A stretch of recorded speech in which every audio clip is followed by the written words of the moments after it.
ফের স্বমেজাজে দিলীপ ঘোষ। এবার দল বদলু বিজেপি নেতাদের দুর্নীতি পরায়ণ বলে তোপ দাগলেন দলেরই প্রাক্তন রাজ্য সভাপতি। রাজ্য সংগঠনের সৌজন্যের অভাব রয়েছে বলে ক্ষোভ উগরে দিলেন তিনি। দিলীপের সঙ্গে একমত নয় রাজ্য নেতৃত্ব। শনিবার আন্তর্জাতিক যোগ দিবস উপলক্ষে রানী রসমণি রোডে অনুষ্ঠানে যোগ দিয়েছিলেন দিলীপ ঘোষ। অনুষ্ঠান শেষে সাংবাদিকদের সামনেই স্বমেজাজ ধরা দেন। তার কথায়, যারা সিপিএম তৃণমূল থেকে বিজেপিতে এসেছে তাদের মধ্যে অনেকেই দুর্নীতি হিংসার সঙ্গে যুক্ত। বিজেপির উদার রাজনীতির সঙ্গে মানিয়ে নিতে পারছে না, কিন্তু কেন্দ্রীয় নেতৃত্ব তো গাইডলাইন বেঁধে দিয়েছে, তা মেনে না চললে অন্য দলের সঙ্গে পার্থক্য হবে কিভাবে।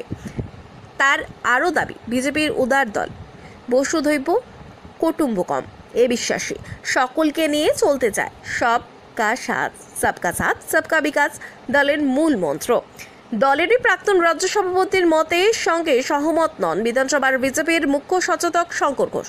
তার কথায়, দিলীপ ঘোষ দীর্ঘদিনের রাজনীতিবিদ, কেন্দ্র রাজ্য রাজনীতি করেছেন। তবে যারা অন্য দল ছেড়ে বিজেপিতে এসেছে তারা তো কেন্দ্রীয় নেতৃত্বের ছাড়পত্র পেয়েই দলে যোগ দিয়েছে।